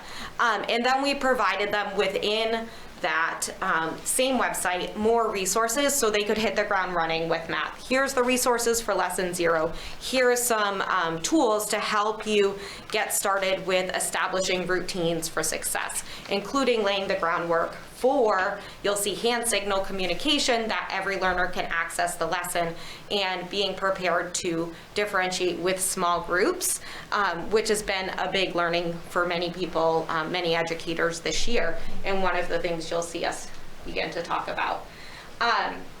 So with that came a whole bunch of data too for the upcoming year. So we started with the iReady assessment right away in September. Sometime in past years, we've kind of pushed that back into late September or October, but we wanted the data right away so we could use that data to inform our instruction and provide interventions, like you saw in those tiered support systems, to identify the students that might need those supports. So we have a classroom reflection sheet to support teachers in digesting the data and figuring out what their students would need. And then the administrative teams also planned for the next steps in supporting their teachers to get there. So right now, what are we focusing on as the year progressed? How did we unpack that, right? How are we getting over the hurdles of back in 5 days and navigating? There's been a lot of professional development with small group work, and targeting what the teachers are telling us they need. And that's happening by us being present in these classrooms. Christine and I have been down there. I've been doing lots of observations. I've seen principals walking the hallways. I've seen these two present in the classrooms. And our admin teams are there living and breathing it with our teachers too. So we've supported teachers in getting the routines in place and bringing learners back. In the fact that, yes, there's all this unfinished learning, but it can't happen if we are not in reteaching what school should look like and how we act in school. So we are really grounded in helping setting up routines. And then within iReady, there's these other resources, like it's called a Prerequisite Report. So the test generated this report that tells you exactly what targets, or I say standards, that students would need to be able to access grade level curriculum. And then there's also an alternative pacing guide that we're looking at, if your class does need a full review of something, let's give them a little bit of a review, but still make forward progress. And then the high school, you can speak more to what the high school and middle school are doing and focusing right now. Sure. So our high school and middle schools are looking at their course standards, and they're looking at their essential course standards and what they need to do. So they've really honed down and made their targets and their standards and their instruction very explicit to what children need in front of them. And what we're finding is learners are and the older grades are really speaking up about, this is what I really don't get, and this is what I need help with. And then they are literally changing and saying, all right, so this is what we're gonna do tomorrow so we can get this information in, and then we're gonna move forward. So it's really the kids also giving them permission to share, like, this is where I'm stuck, or this is what I don't understand, or this is a step I missed, and so that we can support our learners in those ways. And so now we're going to look at some data trends, and you may have noticed a little bit of a theme is Katahdin, because I feel like we've climbed a really big mountain. And as one who did that at 53 years old, it is humbling, but I kind of thought it was totally appropriate for what we've been through. But the view is gorgeous, and we're seeing some really great things. So this is our cohort comparison, and as we're looking at these charts, you'll see the grade levels down the left-hand side. And then if you follow the colors from fall 19 to 20 to 21, you'll be able to follow a cohort of students, okay? So I think that that's really important as well, because third grade could knock it out of the park, but in second grade, they didn't do so well. But we have to look at apples and not against each other. So we will continue to grow these pieces so that we can see. We anticipated a dip into the fall of this year after hybrid learning last year. But we're not as bad as people want it made out to be. That is my message. We've had some areas that kids have gone up. So our fifth graders in math were at 60% in the fall of 2020. They're now at 70%. And so the data speaks to where we are, and that's important for us to know. It's kind of like when you're trying to lose weight. If you don't get on that scale and see where you are, you can kind of get lost and muddy and not really know where you are. This information gives us a district and a grade level point of view, so we know where we might look at some of those areas and say, this is a group of kids that traditionally keeps dropping. What do we need to do? We talk with teachers, what are the tools that you need, and we go in and we give them the tools. So we just don't look at data and say, yeah, isn't this great? We actually have all these little plans behind the scenes to get teachers and students what they need. And so then we have this other graph, which are great, our relative placement changes from fall to fall. And it also does a really nice job of us seeing that the kids in the yellow are ready for grade level work, which is really, really important. And so everybody wants to see all of the green, like kids are green. Yeah, green is great, but yellow means they're ready for the work at the grade level. So I don't want people to get misconstrued when they're looking at that piece. We do have more students who are a little bit at the tier 3, but as we're looking at progressions, we haven't bottomed out. Our students, despite everything, our teachers who have been through an awful lot are really connecting with our kids, and we're moving forward. And so lastly, this is a question that I think is really important for RSU 14 community to hear. How does RSU 14 compare nationally? This diagnostic includes over 6 million children for reading and 7 million for mathematics. We're not doing too bad if you take a look at those graphs. Our district is on the far right. I also wanted you to notice on the far left our historical norms from 1819. Those are pre-COVID days. In fact, we gave teachers the data of the national norms if you were 5 days in person, and we compared it to when we were hybrid, and we were right there, a little bit below in some areas, or on, or in some cases, a lot of cases, we were above. And so compared to what nationally happened, our learners did really well. Do we have more room to grow? Absolutely. Absolutely. But it is not dire straits where our students lost 18 months of nothing. And we have the numbers to prove it, which is really exciting for us. So summer learning. This is, for me, is really exciting. If you look, the district gains and loss, look at our kids. So if kids lost summer learning, if you look all the way to the right-hand side, it's like a little white checkered box that says summer lost. You can barely see it on our graphs. So our summer learning academies, where kids did, show that we barely lost any summer lost time that we usually see. And I was so thrilled to have this information, and our iReady diagnostic folks took this and compared it and gave us our summer numbers, because for the first time, I know this board has been so incredibly supportive of our summer programs, and we always want to know, does it make a difference? It's making a difference for our kids. So all of those funds that we use to support our teachers, transportation, feeding our kids, our teachers coming in, has made a huge difference. This is grades 5 through 8. When we look here, I mean, these are pieces that are amazing. This is our math data. When you look at how many kids, how much growth they made, barely any learning loss at all.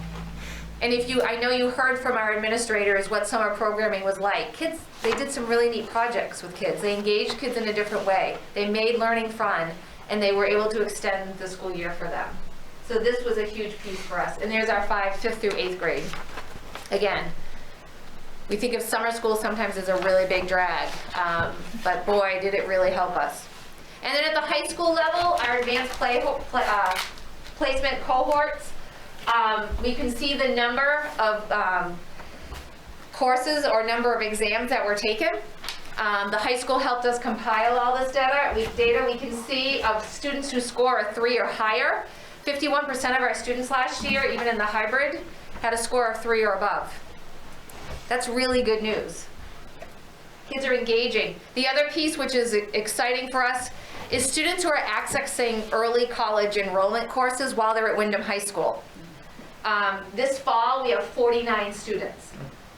49 students in Al's class, right, Al, that are taking advantage of that. That's huge. I have a senior this year in a different high school, but that's huge for kids to take that opportunity while they're in high school and take these college courses and getting that credit. You can see we had 26 last fall, we had 6 in the spring, but look at our number this fall. I think that's a huge tribute to our high school staff. They're encouraging kids, hey, I'd love to have you in class, but you know what? This is a great opportunity for you. Take this. And so kudos to the high school staff for arranging schedules and helping kids get these opportunities. There's also a link, and you have in your notebooks the list of full courses. So if you want to check out U.S. History, English Language Comp, there are some really discrete ones in there that kids are taking, which is really cool when you think about some of the opportunities they have to earn college credit, so that they could start their college work and have those credits already. But we have some great numbers and some kids who are engaging in that work. So the other part we need to talk about is the MEA, which is the state assessment. As you saw in any of our communication this fall, the NWEA is now the state assessment. We took this last spring, despite all the hybrid and remote and other pieces that were going on. We have to also take it this fall and again this spring.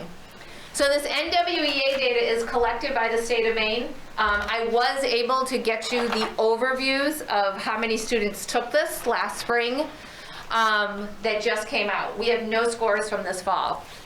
We don't know when we'll be getting them. That's something we have control over. But you can see our participation rates in each of these groups. We also had to start a new science exam only for grades 5, 8, and 11. and how many students took or participated in that piece. I can tell you I spent an awful lot of time at Windham High School with Mr. Karen. And when you're a junior, Al can attest to this, how many AP exams you have in the month of May, if you choose to take that. You're also asked to take a state assessment in math and literacy, and you're also asked to take the science assessment. And I stood in the auditorium with Mr. Karen as we welcomed juniors in, and the kids literally came in and said, Mr. Karen, Mrs. Hessler, I really want to opt out of this. And we said, why do you want to opt out? I really need to be in my class. I need to be with my teacher. Kids were not participating because they were blowing it off. They were not participating because they needed to be in front of their teacher and continue their coursework. They were respectful. We explained and did our due diligence of what this information is. And again, it was the first year of these exams. We had nothing to compare it to. And so we graciously allowed our students to continue their work in their classrooms. Students who really wanted to take the exams, we had them sit for the exam and we helped them with that piece. But other students who really honestly needed to be with their teacher, we said, please go with your teacher. So that's why our numbers are as they are. So the same thing on our results here. We have not determined levels. There are no levels. They gave us low, low average, average, high average, and high. We're still waiting for them to determine proficiency levels. That has not been set by the state this year. We do know that the contract is up for the NWEA with the Department of Education this spring. They will be making a decision on another test. And so you need to stay tuned. Yes, Kate, you need to stay tuned for more. So I love trends, so that's why we're excited to have other data to share with you. And this is the English language proficiency, same things, 28 students took the test here. And this is the last piece. So these graphs will be, if you remember the last time I did the report, we had to show the old graphs because the new graphs don't come out till after I come and visit you. But this is the Maine Integrated Youth Health Survey. This is important where they ask students all over the state of Maine questions about their health, questions about smoking, questions about alcohol. They compile everything together to give us a trend and a look across the state of Maine. They do have an interactive website where you can look at just Cumberland County. These are statistics from Windham High School. So they compile confidentially all this information and they're able to give us a picture of our students. We also have one for Windham Middle School. We do not have one for Jordan Small Middle School due to the number of students there. They protect the data in that piece. But then they compare your school to other schools in other counties, so you can get a snapshot of what's really going on with our students outside of our walls.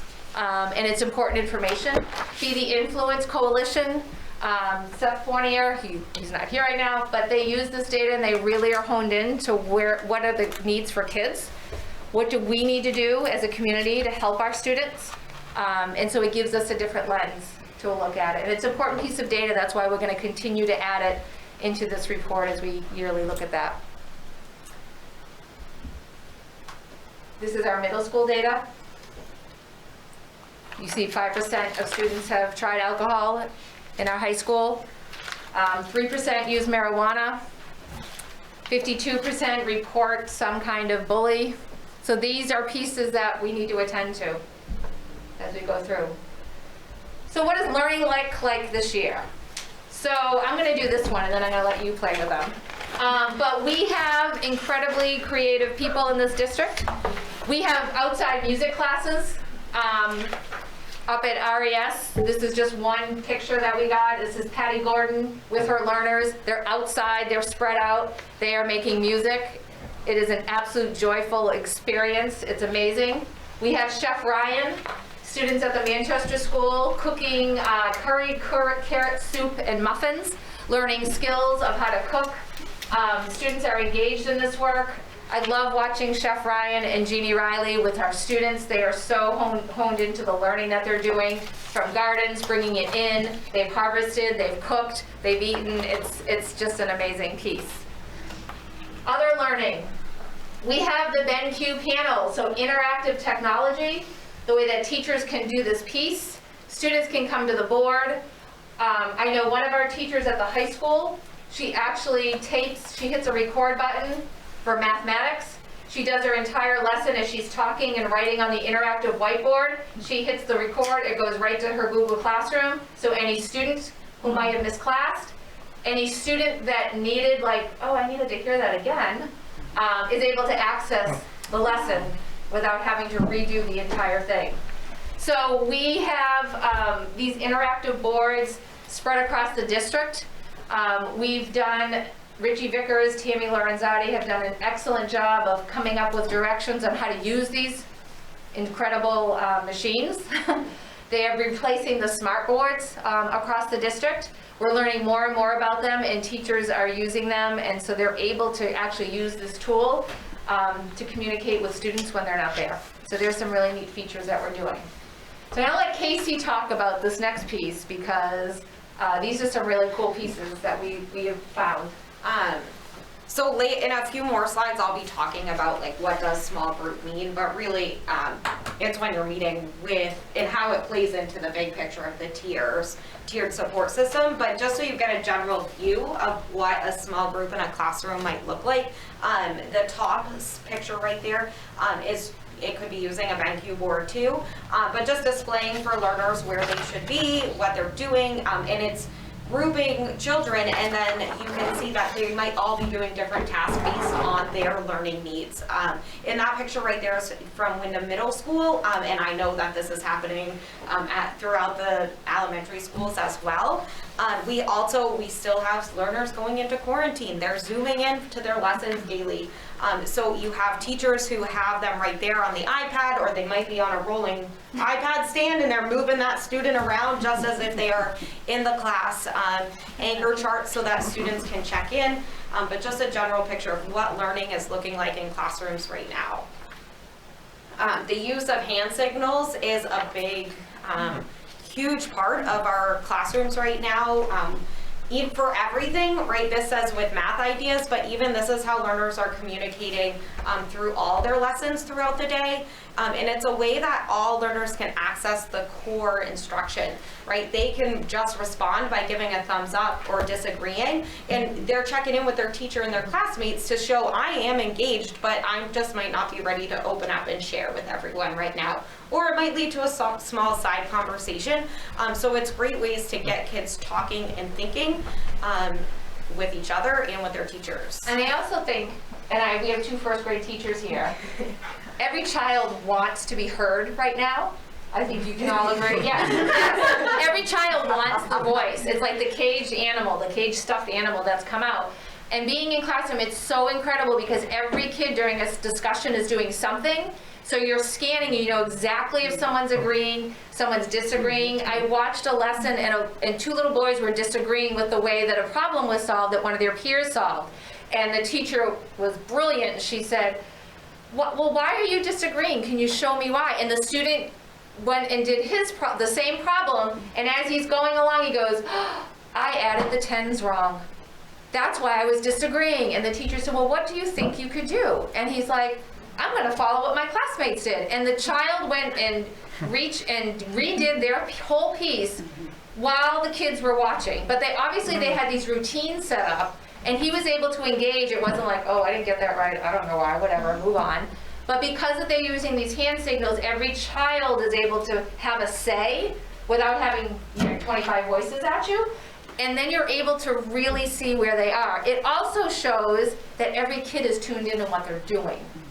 And so that's a huge component where you can tell if kids are fatigued. You can tell, are the kids actually getting it? They're engaged. Well, their little hands are up, and they're telling you they're engaged because they have to do one of the prompts and one of the signals.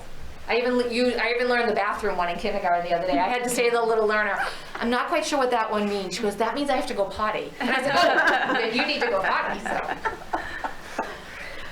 So you're going to talk about interventions? I am. Okay.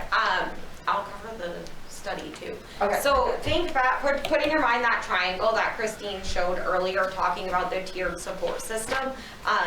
So when we're thinking about that, how are we delivering that instruction throughout that system to all of our learners and using the data? Like, what are we doing now given all this? Well, that first level is your core instruction, and we've done some research, and there's actually a study in that front cover of your binders, and that is just one of the studies that truly supports that.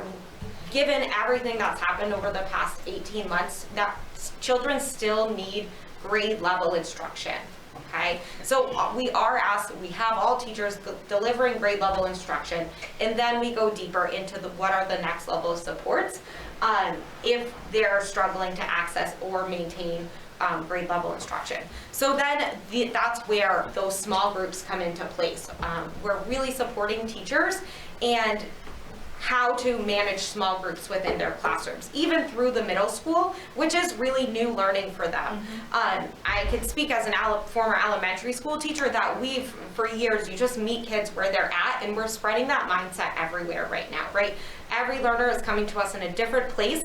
We're going to deliver grade level instruction, but then provide supports to meet them where they are at to access that grade level instruction. So the next level of support beyond the small groups in the classroom is an actual intervention that we're kind of documenting and providing for a little bit of time. And thanks to iReady, we can really strategically do this. Not only does it give us the data to support it, but it tells our teachers what learning targets does this learner truly need instead of guessing. Obviously, once you know the kid, the targets might not align specifically, and teacher feedback and other ways to look at data are important, but this is kind of like a starting point. So the data within iReady gives us, in the bottom left picture, is a report that generates this group of learners from the top. So grouping 1, what do they need to work on? And you can see right there a learning target of compare and order 3-digit numbers. So that would be a starting point of where to begin in that intervention. And then what activities could you do are all provided right within iReady for us. And we've worked with all of the Title I or interventionist teams within our elementary schools and at Jordan Small Middle School on how to digest this and how to make that work within your system. So that's some of the work we're doing moving forward to continue to support this unfinished learning and how to use these reports and group kids to meet their needs. And I think one piece we want to add is this isn't just putting a child on a computer to do those schedules. Those lessons that you see on the right-hand side under number and operation, those are called tools for instruction. And a Title I interventionist can click on that first one, like model 3-digit numbers, and it gives them a week's worth of lessons to do eyeball and eyeball instruction with the children and everything that they need, so that they're getting an extra small group, like an extra piece of learning in a different way before they go back to their classroom. So we have pathways which are fabulous for kids to practice on their own, but now we're really being precision with our instruction on what they need to have it, and it's done for them. So we don't have to have all this extra planning. It gives you the meat right on the bones of what the child needs. So, and every time the students take the diagnostic, we'll take this again in the winter, it will also reset and regroup students based on their progress, and will come up with those students who need an intervention and where they need to start now. So, sure. So our next steps in the crazy curriculum department is to continue to work to support staff with resources and professional development. Staff have been awesome. They will say, hey, we really need this. And Casey and I are like, okay, we'll figure that out and we'll get you what you need. We are working to align the multi-tiered system of support. It is a big shift for Title I services, and we're working with those people to make this happen. We're going to continue to streamline the interventions and provide additional support for middle school and high school students when needed. And continue to work with the curriculum committee to review newly adopted main learning results. And for us, I think the biggest piece is we're going to continue to do what's best for the students and staff, and be able to get that win and ring that bell. We call ourselves, or I've always said I'm crazy, because whatever they need, we have to figure out how to get for them. We trust our teachers. They work really hard. We have been in schools reading this week and next week, and the number of teachers that I've watched reinforce routine with students, the number of times I saw teachers with a learner and having that eyeball to eyeball conversation to make sure that they're okay and access their learning is unbelievable. You talk about over and above. I am blown away by the routines. I am blown away by our students who know what to do when they start to struggle. And then when they still struggle, the adults that come in and help. The hallways of students, and they're working incredibly hard, and our teachers trying to figure out what to do what's best, and asking for tools when they need it. We're here just to deliver it. We feel like Santa Claus half the time. But it's when you can give something to a teacher when they need it, it's the best work that we can do. And we really try to provide in-time support when they need it. Right now we're really into how to catch a gingerbread man and how to catch an elf. We've been visiting classrooms and reading, and it's been really great to see students and talk to them about their learning, and they're really happy to be back. And that's the biggest piece for us. So we would love to answer any questions you might have. And again, I know that notebook has a ton of stuff. I am happy to answer questions now, or if you come up with one later, we're always available. But yeah. Go ahead. Thank you for presenting such a great overview. I'm new to the board, so that was great to see the amount of detail, so thank you very much. I do have 3 questions. Well, 2 questions and then a comment. On the student learning indicators, one of the items was college enrollment is tracked. Yeah. Does that include tracking of who enters trade school? So the college enrollment piece is the one where students access early college. When Mr. Okay. Karen does his report, he has a whole piece of how many students access trade school, vocational, pieces like that. Okay. Can I just add in here though? Yes, go Under ahead. our MELMAC grant, we do Yes. track kids for at least 2 years out of high school. I think our data actually goes a little bit farther than that to see where kids end up and where they go, and that includes trades as well as 4-year schools, 2-year schools. Great, thank you. On the COVID response piece, one of the parents had emailed us recently about our child who has been on multiple quarantines so far this school year. So how are we measuring any potential loss of learning with that group? Because we're not currently geared to have remote learning. And I understand that we're doing the best that we can with what we've got right now. But are we paying any more attention or special attention to those kids that are getting quarantined multiple times? Yes, we have students who are Zooming in. We have our administrators who are tracking the number of quarantined kids have, checking in to make sure if they're at the high school, have they missed a part of the course? How do we get that to them? At the elementary schools, most of our skills circular around, and so we're able to get them what they need for those times. And then again, with the diagnostic popping 3 times a year, it helps us reset and see where kids are. So if I know that we have 5 students at my school that have been quarantined multiple times, I'm looking at those strands and looking at how we can support them when they are in person. Okay. Last, more of a comment than a question. The MIYHS. Yes. Was that given recently at the high school? It was given this fall. Okay. And students have the option to take it or not take it. Okay. Our health teachers usually they're the ones with guidance that they have give students the opportunity to weigh in on those surveys. It's also done at both middle schools, and I believe it's Chris, correct me if I'm wrong, every 2 years that they try to collect that data. So we usually get a data set. So my comment is just kind of an advisory feedback. My daughter is a freshman, and she'll probably kill me for saying this in public, but she said that all of her friends and the kids that she talked to about the assessment after all knew or assumed that because they used their school-assigned computer that they could be tracked, and she knows many students did not answer the questions truthfully. Yeah. So I would suggest in the future, if we want accurate data, to somehow have a anonymous login to a computer. It might have gone this year. Because the Usually kids, it's paper pencil. they're old enough to know that IP addresses can be tracked. Good point. Thank you, Shar. So Traditionally, it's been paper pencil. So I think this is the first year it's gone on. Yeah, the kids know that it can be tracked. Now, I'm not saying that it is, but, you know, they're not dumb. So, just my point is that the data is not completely accurate. Thank you. You're welcome. Jim?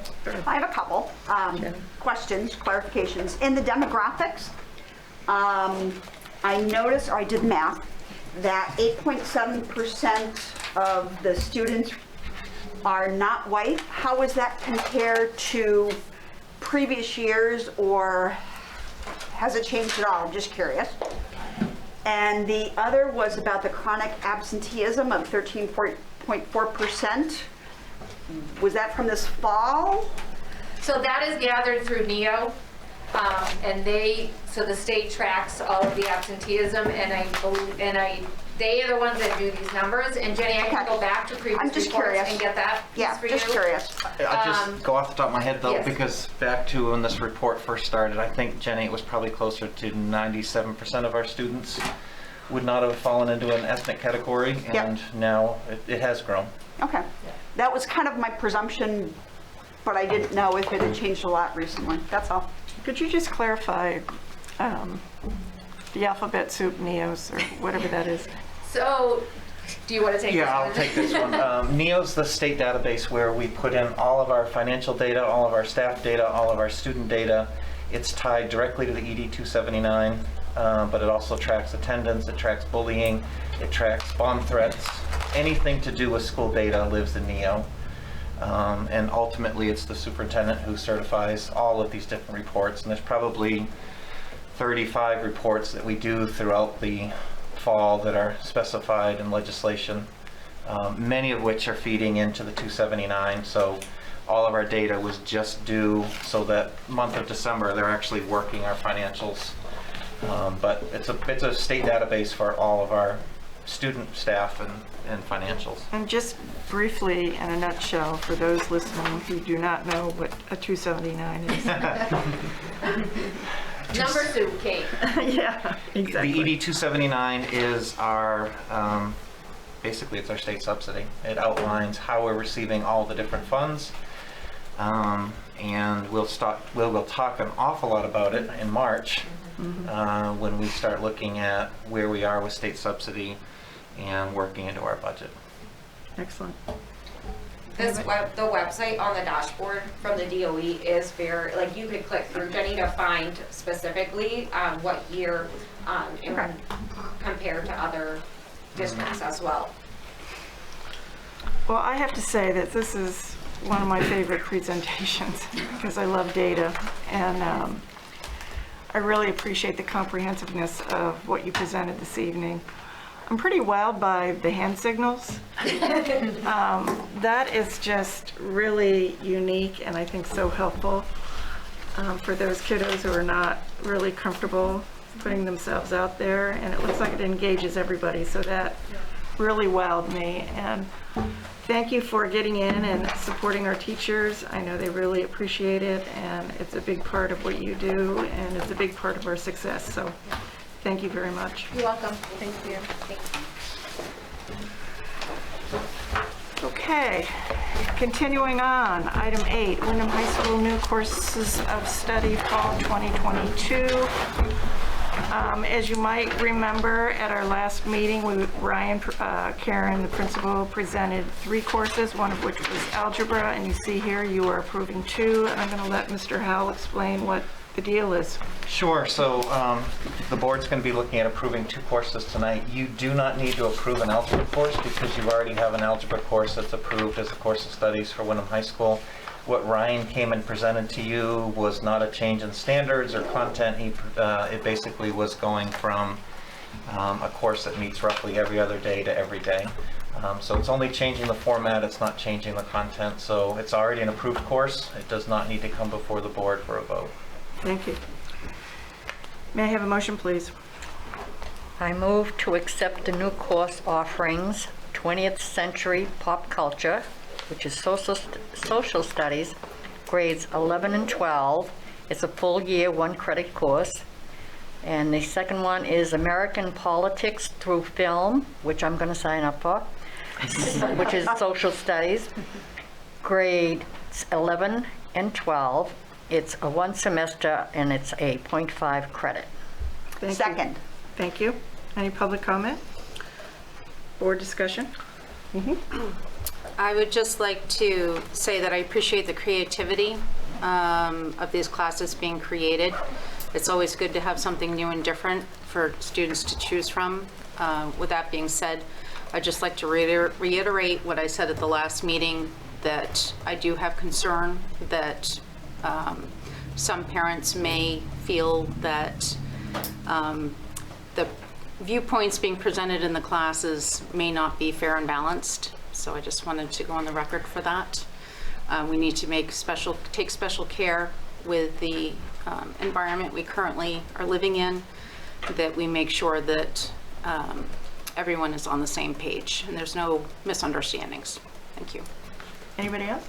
Yeah, I wasn't here for Ryan's presentation. Did he say whether these courses were going to be replacing any, or these they're just additional? elective courses, and there'll be opportunity for students to pick up history standards the other way. One of the things that Ryan talked about, what we talked about was students who may have taken a U.S. history course, and instead of repeating that U.S. history course again, here's another format and modality which they can do it.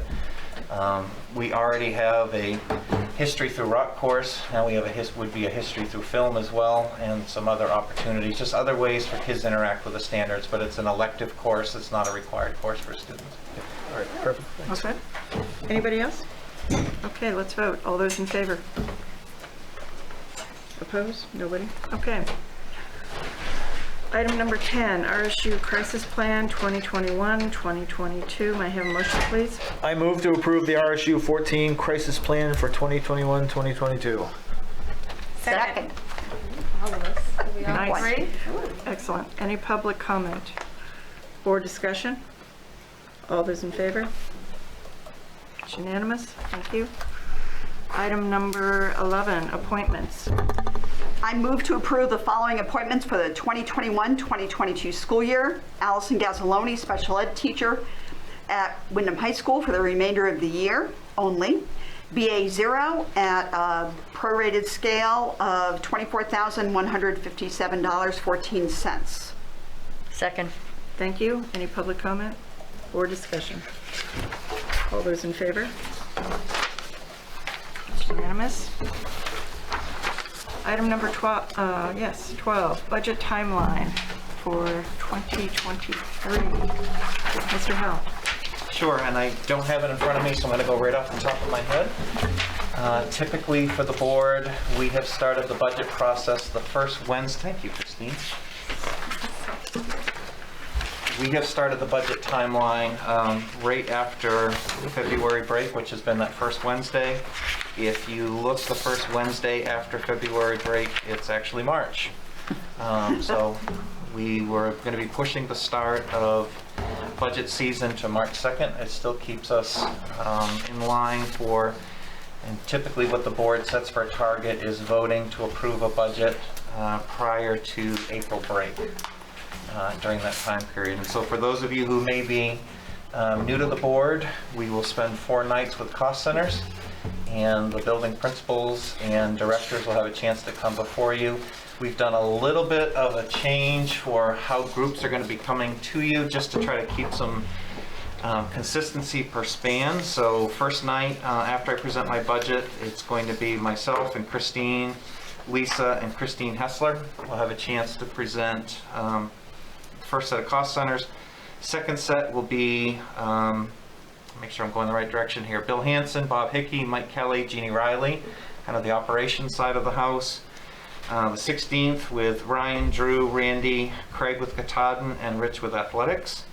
And then on the 23rd, primary school, Raymond Elementary, Manchester, and adult ed with Tom. I know Tom's a little bit of an outlier there, but to make sure that we got everybody in.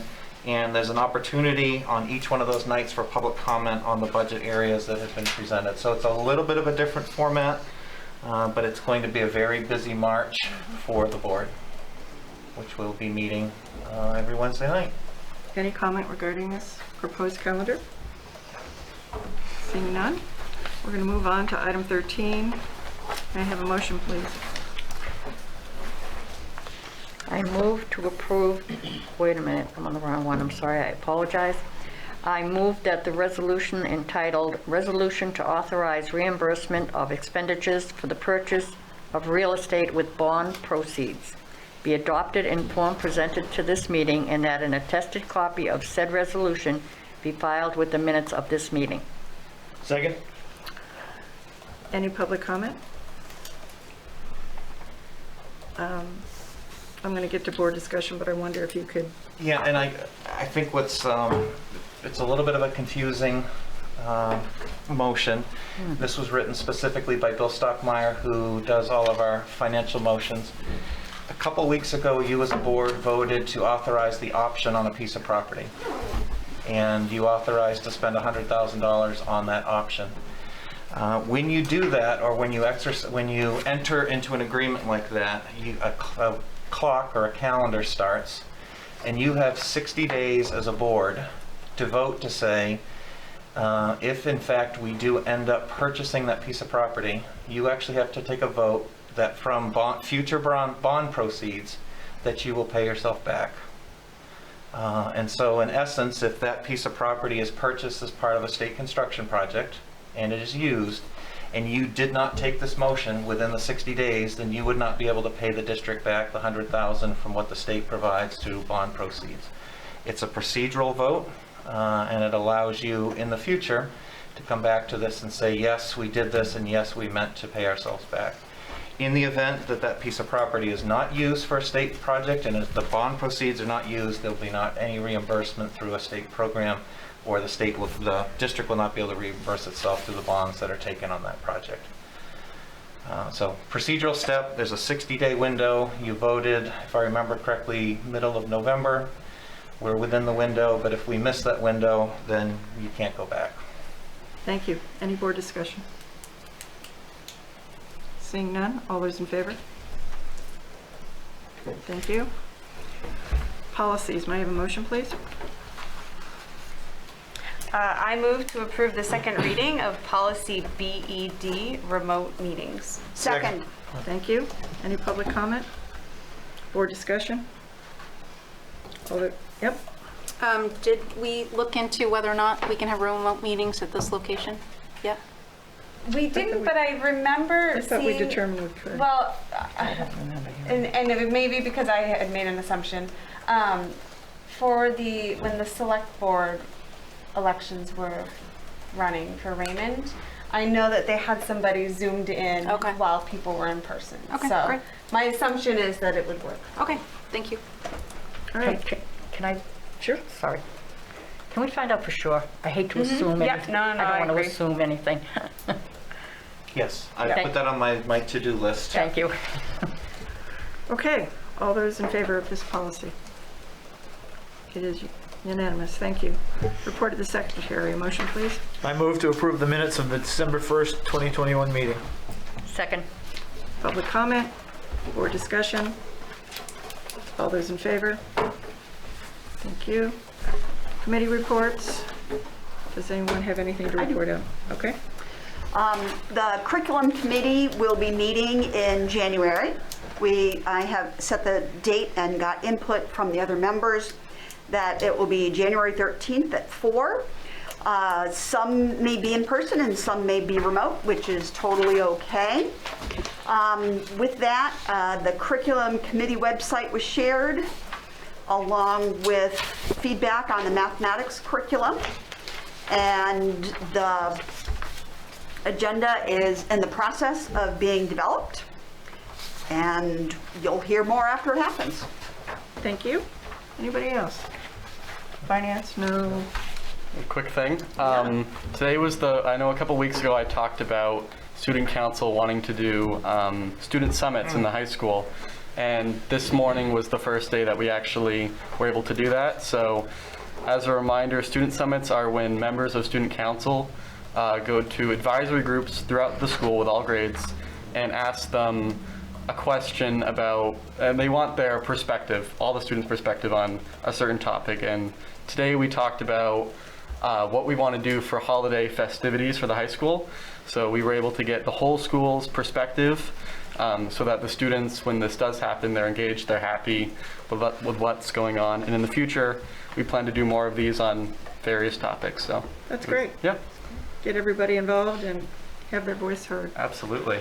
Policy met on December 6th, and we discussed the middle school construction policies. These are all new ones, but obviously we need to have a couple things in place as we move forward with the construction of the new middle school. Superintendent's report.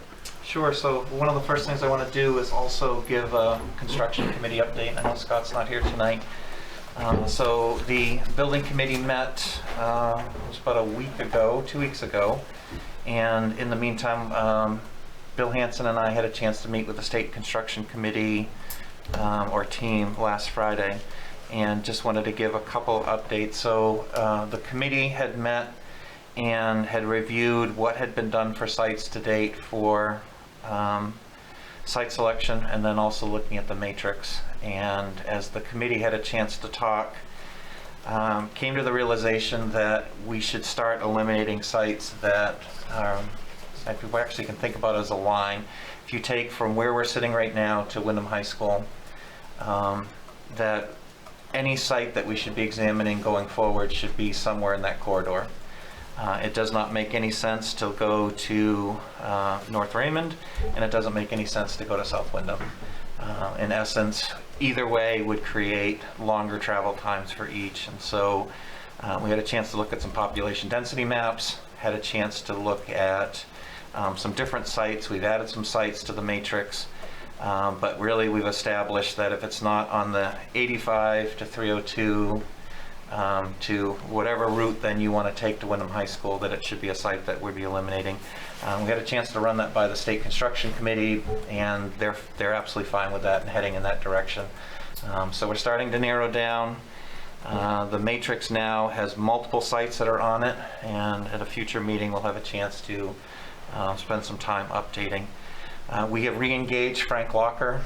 Some of you have had a chance to meet Frank, and he's been at some board workshops in the past. Frank is a world-renowned school planner. He's actually in Portugal right now working on some school designs. I was a little jealous when we were emailing back and forth.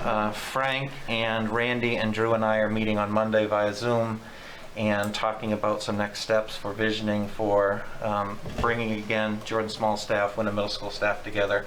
They had done visioning with Frank in the past, but again, this is just an update to what was done, and then helping us to design the ed specs for that building. What are the programs we're going to do? How do we structure those programs? And additionally, I have heard back from Rebecca Waddell, who has done our enrollment reports, and she is in process working with Rita Rotting, who's our data specialist, on making sure that all of our reports are up to date. We want to make sure going into this building project that we have the best enrollment data given where both communities are with growth. So some things moving forward with that. Construction committee will not be meeting again until January 20th, I think, is our next meeting. And there's really not much more to add on that. I know tonight we've had comments about quarantines and COVID and all things related to that. I do want the community to know, and I'll be sending out a letter probably the beginning of next week. We are anticipating a change to the SOP over the break, the holiday break. We don't know what it is though. So I wish I could say tonight, here's what's going to change, specifically what's happening with our quarantines or not quarantining, what's going to happen on buses versus other spots. We just don't know. We know Department of Health and Human Services is meeting with DOE tomorrow to do some finalization for what's actually going to appear on it. Remember, CDC drives this, DOE communicates it. So we should have that data. Some pieces that we have heard is that outbreak, how districts and how schools are classified as outbreak schools is going to change. That is significant for us because especially in large schools, once you become an outbreak school, it is almost next to impossible to get out of an outbreak status the way the state currently defines. Why that's important is that if you're not an outbreak school and you're doing contact tracing, let's say that I'm positive, I'm just going to look at who's close to me. And so it might be anyone within 6 feet. If they're masked, we can exempt. If you are an outbreak school, then everybody in every classroom that person goes to is considered to be a close contact, and you have to go through the process. So universal masking, yes, allows you to go to school, but then has impacts on community quarantines and other things. So that outbreak definition is going to change. In addition, this is a huge one for our nurses and for our administrators. There was a system, it was called the Sarah Alert system. Sarah Alert is every time that there was a case, someone from Rsu 14 had to log in who was positive and all those close contacts. So we have had thousands of close contacts that have followed the SOP over time. The Sarah Alert system, as of December 31, we will no longer have to record all that data in for all those cases. I don't know if that's a signal that the state is moving towards a contact tracing system that's a little bit of a different system, where reducing the number of individuals in quarantine, reducing the definitions that have to go to quarantine. But again, we should have that data soon, and as soon as I have it, I will make sure that that we have a letter out to the community. So with all this being said, with contact tracing, we have processed 215 cases so far this year since the start of school. And our administrators and our nurses and teachers have worked through thousands of individual contact tracing, determining who's at, and they need a break. They need a break. So when we leave for the break, we will provide, our nurses and our clinics will be providing information for how to report positive cases. We will not be contact tracing during that break. Our nurses need a break, our administrators need a break over the holiday. We will remind people to monitor themselves for symptoms, give them information about being tested. The one exception to this is that we do have athletics that will be taking place over the holiday break, and we'll continue to work if there's impact with athletics. But again, these individuals who have worked so hard night and day for the last 3.5, 4 months need some time away. So I will let the community know about that. I will let them know how to report a case. But moving into that time, they need a little bit of time where they're not answering email and doing the contact tracing. I think last year, Christmas Eve, and even on Christmas, we were doing some contact tracing. So at this year, we're going to give them that opportunity. Just one last thing. I've had a chance to visit some concerts. I think we have a Jordan Small concert tomorrow night. It's wonderful to see the kids back on stage, to see them performing, to see them having fun with those opportunities. AmFam was fantastic, and it was, honestly, it was just so nice to sit there and have that auditorium full again, and to have that opportunity. The last thing I'll end on, we have taken an approach in Rsu 14 for spectators and events that people will come in, wear their masks, and we're not limiting the number of individuals who are coming to events. There are districts around us that are at 20% capacity, half capacity, that are doing tickets just for parents. We've not taken that approach, so if it's out there that all of a sudden that somebody can't go to a game, it's not because of our protocols, it's because the sending school that we're going to may only be allowing parents, or maybe only allowing 2 guests of a player. We do not have control of that with other schools and other venues. We just control what it is that we have. The basketball game with South Portland last night, it was a tough loss for us, but it was nice to see a strong student section. And it was nice to see the community out supporting our kids, and having that opportunity to, to continue to compete. So at that, I just want to end with, I just thank all of our teachers, administrators, our support staff, and our community for supporting us through 2021. And as we head off into 2022, I think we're all hopeful that we'll see a very different end to the 2022 year, or even a different 2022 spring than what we did in 2021. But just want to thank everybody. People have worked hard, And we have kept kids in school to the best that we can, and we've stayed open. And we will continue to do everything we can to make sure that that promise we had of 5 days will continue to do. To that end, Chris, if I can just ask a question, because I know there's been some discussion between students and teachers in regards to what post-holidays is going to look like or should look like. I know, or I've heard that Bonnie Eagle is going to come back from the holiday break and enter into a remote. I don't know if that's true or not. I have heard that. I don't know if there's been any discussion, because you know we normally get these holiday surges where you come back from break, and because of whatever people have been doing on break, the number of cases kind of spikes up. Have we considered any kind of thing of coming back in a remote? No, and actually, Bonnie Eagle is going to be going remote next week, going into the holiday break. I've not heard that they're going to go that way out of the break. And I think part of that is some struggling with some transportation issues right now with drivers that are out, and making sure that they're going to do that. At this point, we are planning, and I think everyone else around us is planning to come back 1st of January. One thing I will say about our cases is that obviously everyone, I don't know how many people still read my COVID community updates, but the number of kids actually quarantined compared to the number of close contacts is even continuing to drop, and those numbers are getting smaller. You know, even the one thing I'd love to see a change in the SOP is buses, because I think buses are our biggest impact. If you look at our quarantine numbers, it's happening because, and we're even looking to just the seats that are close, anybody who's 15 minutes, and that's the way the SOP reads. I'd love to see that reduced through masking, that the state allows us to do that, because I think that would almost eliminate the quarantines that we're doing if we could get rid of that one portion. I thought the bus was federal. Is that not?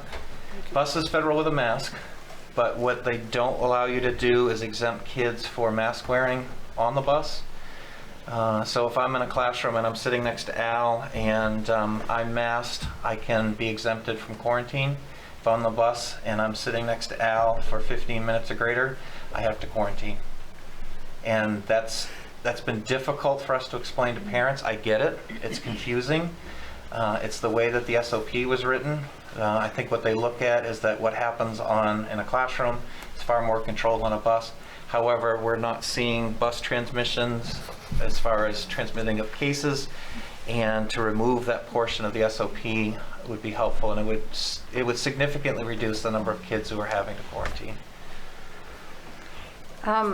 You know, on that same vein, it really would help a lot, because I have kids that ride those buses, grandkids, and where you sit, it's not where they think you're sitting. The driver, depending on what's happening on the bus, moves those students around. So the child who gets quarantined is not necessarily the child, it's not necessarily sitting in that assigned seat that the bus garage thinks they were, because there was some issues on the bus and the bus driver. Nothing against bus drivers, believe me. No, and those were updated within the last 2 weeks to make sure that they were accurate and correct. In some cases, it was an issue early on. You are correct. Well, I don't know about early on, but this is like recent, very, very recently. Okay. So I hope they do change it, because it doesn't make sense. You all set? That's it. Okay. Ending the meeting with board roundtable. Anyone have anything that they would like to say? So Chris already mentioned the American Family Holiday, and there was one story that Chelsea Williams, the guest, mentioned that I think is just so wonderful to share. It made an awful lot of people almost tear up. I know I was one of them. She reminded all of us who were there and those who had been there for a long time that it was a full circle moment for her. Back when she was in high school, Sutton Foster had come, and Chelsea had the opportunity to sing a song from Thoroughly Modern Millie that Sutton had starred in, and they sang together, and Chelsea was so in awe of how wonderful that was.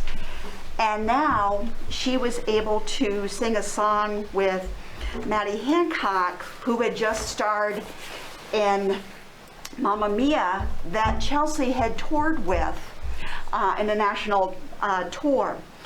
And you know, we are so fortunate that we have such an opportunity for our students to be on that stage and dream big and go far, not just on stage, but behind the scenes. There are a number of Windham grads who are working and making their living at all kinds of performing arts, and it's really, really neat. So very touching, and Al did lights, by the way. Fabulous job. So I think we really do a good job at the performing arts and giving students the opportunity, and they can dream big. It's great. And just to be clear, Chelsea Williams was a graduate of the high school. Yes, graduated in 2008. Yes. I knew that, but I didn't know if everybody. Yes.